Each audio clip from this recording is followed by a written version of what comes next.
Hey guys, how's it going? How to start Steam games in windowed or full screen. So we can open up the browser and see right here setting game launch options. You can just go ahead to the Steam library and then right click the game's title and select properties, and then on the general tab you will find launch options section, and then enter the launch option that you wish to apply.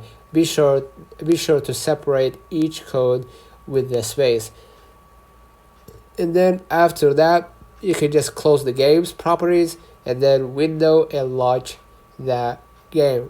And if you want to demonstration to see in the images right here, you're gonna be able to see how it's done, right? You can just go ahead to the library, select the game, and select the launch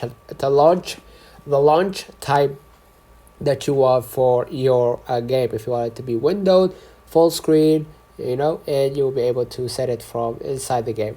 Let me know in the comments if this video helped you.